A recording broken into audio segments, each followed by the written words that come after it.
पर्वतों की फुर्तीली शान, सर्पिल सींगों वाला कश्मीरी मारखोर जीवन की जंग लड़ रहा है। यह पारसी संदेश भी दे रहा है कि इन्हें बचाने से पर्वतों की आत्मा बची रहेगी, क्योंकि कश्मीरी पर्वतीय पारिस्थितिकी तंत्र का यह शुभ संकेतक माना जाता है। आज के सेशन में हम कश्मीरी मारखोर के बारे में जानेंगे और IUCN की रेड लिस्ट में इसकी स्थिति क्या है, कश्मीर में इसकी स्थिति क्या है, साथ में जानेंगे हालिया इससे संबंधित सर्वे को। आगे बढ़ने से पहले आपके लिए एक महत्वपूर्ण सूचना है कि अगर आप घर बैठे यूपीएससी की प्रिपरेशन करना चाहते हैं तो दृष्टि IAS लेकर आया है एक बहुत ही शानदार कोर्स जिसका नाम है studio GS foundation live online course. और इसमें जनरल स्टडीज के सारे विषय, 2 साल की करंट अफेयर की क्लासेस, दृष्टि की मैगजीन, प्रिंटेड बुकलेट्स, ये सब कुछ मिलने वाला है मात्र 24,999 रुपए में। इसकी सबसे खास बात कि आपको तीनों मोड्स में मिलेंगी, हिंदी, इंग्लिश और इनके फाउंडेशन बैच की शुरुआत हो चुकी है। तो फिर देर किस बात की, डाउनलोड कर लीजिए दृष्टि लर्निंग ऐप और दृष्टि लर्निंग ऐप डाउनलोड करने के बाद कोड यूज करिएगा गीत, जिससे आपको इसमें और कंसेशन मिल जाएगा, कुछ डिस्काउंट मिलेगा। इस कोर्स के बारे में अगर आपको कोई जानकारी चाहिए हो तो कॉल करें 8750187501 पर और पूरी डिटेल से जानकारी इसमें आपको मिल जाएगी। मान लीजिए आपने ये कोर्स खरीद लिया और आपका मन करता है कि आप दृष्टि के ऑफलाइन बैच में जाकर क्लास करें, तो आप दृष्टि के सेंटर के किसी भी ऑफलाइन बैच में जाकर अगर क्लास करते हैं तो ये फीस आपकी उस फीस में एडजस्ट हो जाएगी। इसका मतलब ये कोर्स मिल रहा है आपको बिल्कुल फ्री। तो फिर देर किस बात की, या तो डिस्क्रिप्शन में जो लिंक है उसमें ये कोड ऑलरेडी अप्लाइड है, वहां से आप कोर्स खरीद लीजिए, या तो दृष्टि लर्निंग ऐप पर जाकर आप इस कोर्स को खरीद सकते हैं। क्योंकि यूपीएससी की तैयारी समय मांगती है और समय बहुत कम है, फाउंडेशन बैच अभी ही शुरू हुए हैं, कुछ दिन हुआ है, कोर्स को आप ले सकते हैं। आगे बढ़ते हैं और देखते हैं हमारी आज की खबर को। खबर संबंधित है कश्मीरी मारखोर से, ठीक है।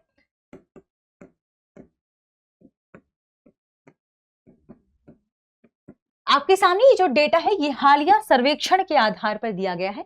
2004 में एक सर्वेक्षण हुआ था wild life trust of India और जम्मू कश्मीर वन्यजीव संरक्षण विभाग के साथ मिलकर।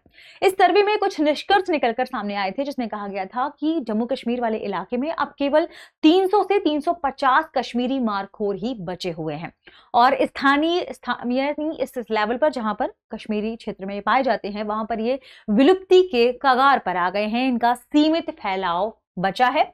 हालांकि कुछ क्षेत्र ऐसे कह रहे हैं कि 200 से 300 के क्षेत्र में है, लेकिन 2004 का जो सर्वे है वो 300 से 350 भी बता रहा है, ये ध्यान रखिएगा, ठीक है।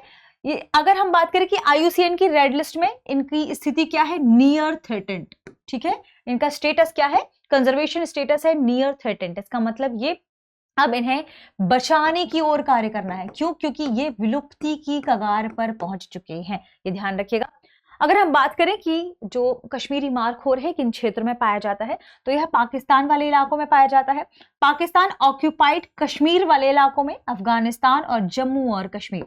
तो भारत की बात की जाए कि भारत के किन क्षेत्र में पाया जाता है, तो जम्मू और कश्मीर वाले इलाके में यह पाया जाता है। इसे कश्मीरी मारखोर के नाम से जाना जाता है। ये दुनिया की सबसे बड़ी जंगली बकरियों में से एक है, ठीक है। तो ध्यान रखिएगा, यह क्या है, दुनिया की सबसे बड़ी जंगली बकरियों में से एक, ठीक है। इनकी क्या विशेषता है, ये कैसे दिखती है, हम इनके बारे में जानते हैं। आप चाहे तो स्क्रीनशॉट भी ले सकते हैं। जैसे वजन लगभग 100 किलोग्राम। पहचान है कि इनकी लंबी और सर्पिलाकार मुड़ी हुई सींग होती है, जिसे कॉर्क स्क्रू भी कहते हैं। कॉर्क स्क्रू जैसे मुड़े हुए सींग इनकी विशेषताएं हैं, लंबे सर्पिलाकार मुड़े हुए सींग। अगर बात करें तो इनकी जो पहचान क्या है, शारीरिक बनावट की बात करें तो इनकी ठुड्डी, गर्दन और जो कंधे वाला हिस्सा है उस पर घनी दाढ़ी, जिसे हम रफ कहते हैं, पाया जाता है। ये भूरा रंग का होता है। इनका स्वभाव अत्यंत शर्मीला है, लेकिन इनकी फुर्ती बहुत तेज है, यानी ये बेहद फुर्तीले होते हैं। ऐसा माना जाता है कि मादा अपने बच्चे के साथ अगर कोई संकट देखने को मिले तो सीधे 90 डिग्री वाली चट्टानों में भी बहुत आसानी से चढ़ जाती है। तो ये इनकी फुर्तीलापन इनकी खास विशेषता है, ध्यान रखिएगा। सींग इनकी खास विशेषताओं में से एक है। यह अब कश्मीर में किस क्षेत्र में पाया जाता है? तो यह मुख्य रूप से कश्मीरी घाटी के पीर पंजाल पर्वत श्रृंखला में पाया जाता है और झेलम के उत्तर वाले हिस्से तक यह विस्तारित है। ठीक है, तो जितनी भी इंफॉर्मेशन जो हमने अभी चर्चा में की वो सब यहाँ पर लिखी हुई है, आप डायरेक्ट इससे स्क्रीनशॉट लेके ये देख सकते हैं। आगे बढ़ते हैं और जानते हैं कश्मीरी जो हमारा मारखोर है उसकी प्राकृतिक आवास और उसके वितरण क्षेत्र के बारे में। तो अभी हमने देखा कि यह पीरपंजाल वाले इलाके से उत्तरी झेलम वाले इलाके तक फैला हुआ है। उसमें एक क्षेत्र है शमशाबारी रेंज। तो स्पेसिफिकली जब पूछा जाए कि कहां पर किस क्षेत्र में है, देखिए स्थानीय रूप से वैसे भी विलुप्ति के कगार पर है, इनकी संख्या बहुत कम है। तो जिस क्षेत्र में पर्टिकुलर पाए जाते हैं ये जरूरी है उस क्षेत्र का नाम याद रखना। ऐतिहासिक क्षेत्र इनके कुछ ही लिमिटेड क्षेत्र हैं जहां ये बचे हुए हैं, जो पीर पंजाल में बनिहाल दर्रे से लेकर झेलम नदी में झेलम नदी का जो उत्तरी क्षेत्र है जहां पर शमशाबारी रेंज है ये वहां तक फैले हुए हैं। तो पीर पंजाल में बनिहाल दर्रे से लेकर झेलम नदी के उत्तर में शमशाबारी रेंज तक सींग इनके घुमावदार है, ये इनकी सबसे खास पहचान मानी जाती है। और कश्मीरी यदि हम मारखोर की बात करें तो ये हिंदू कुश हिमालय क्षेत्र में मारखोर की 3 उप प्रजातियां पाई जाती हैं, जो कैसे निर्धारित होती हैं, उनकी सींग की बनावट कैसे है, इस आधार पर उन्हें डिसाइड किया जाता है कि ये इनकी प्रजातियां हैं। अब भारत में किस रेंज में पाया जाता है तो ध्यान रखिए काजी नाग रेंज। ठीक है, काजी नाग रेंज कहां पर है? आखिरी ये क्या है? ये इनका आखिरी गढ़ माना जा रहा है। अभी काजी नाग रेंज में ही ये देखने को मिले हैं। इसके अलावा कहां कहां किन क्षेत्रों में है इनकी उपस्थिति तो ध्यान रखें टट्टाकुटी वन्यजीव अभ्यारण्य, हिरपोरा वन्यजीव अभ्यारण्य और खारागली संरक्षण रिजर्व। इन क्षेत्रों में ये भारत में पाए जाते हैं। इन क्षेत्रों के बारे में आपको नोट कर लेना है, आगे हम इनके बारे में चर्चा करेंगे भी। पहले इसे भारत में विलुप्त माना जाता था, लेकिन 2004 में जो सर्वे हुआ, 2004 के सर्वे ने इसकी मौजूदगी की पुष्टि कर दी है। सर्वे हमने देखा wild life trust of India और जम्मू एंड कश्मीर वन्यजीव संरक्षण विभाग के साथ मिलकर हुआ था। उसके क्या नतीजे थे वो भी हमने देखा कि सर्वे में क्या निष्कर्ष सामने आए थे। सबसे पहले हम बात करते हैं कि आखिर इन्हें खतरा किस चीज का था। देखिए इन्हें जो खतरा है वो मुख्य रूप से है अनियोजित विकास से। खतरे की बात करें अनियोजित विकास, और इसका आप एग्जाम्पल भी देख सकते हैं। इसका एग्जाम्पल क्या बताया जा रहा है कि जो हिरपोरा क्षेत्र है वहां पर जब सड़क निर्माण हुआ था तो सबसे ज्यादा कश्मीरी मारखोर वहां पर देखे गए थे। आप ये ध्यान रखें कि उसकी वजह से, सड़क निर्माण की वजह से उस इलाके में उनकी विलुप्ति देखने को मिली है। दूसरा, अत्यधिक पशु चराई।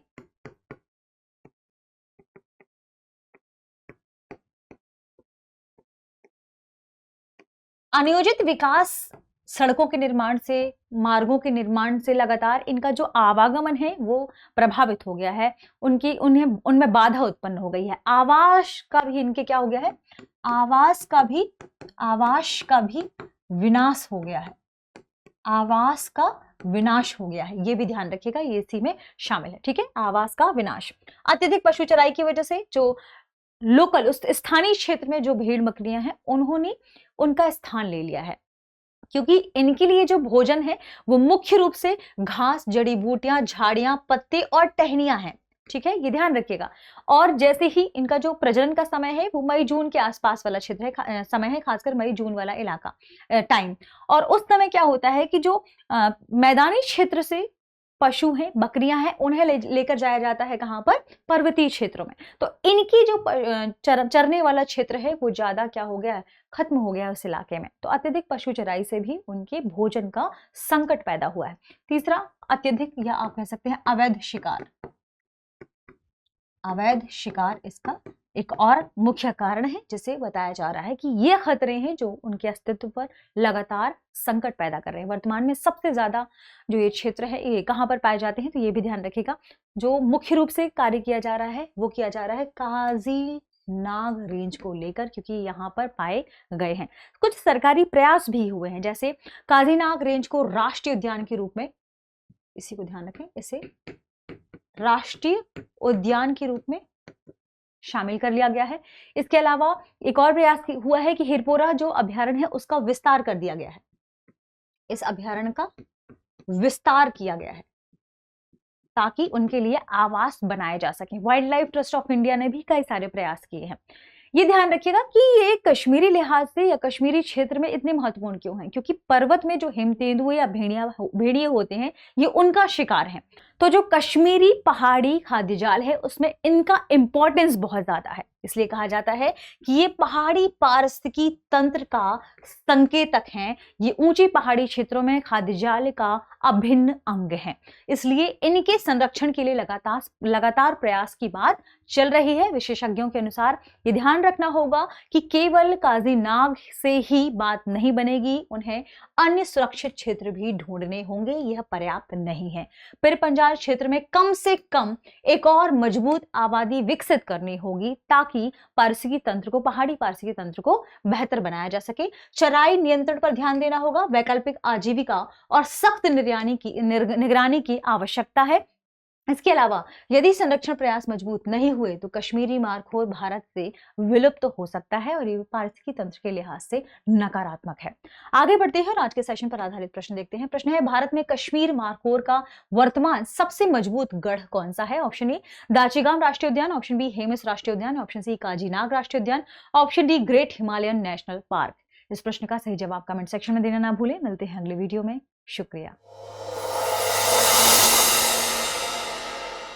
अब एग्जाम की तैयारी को और बेहतर करने के लिए हमारे चैनल को लाइक, शेयर और सब्सक्राइब करना ना भूलें।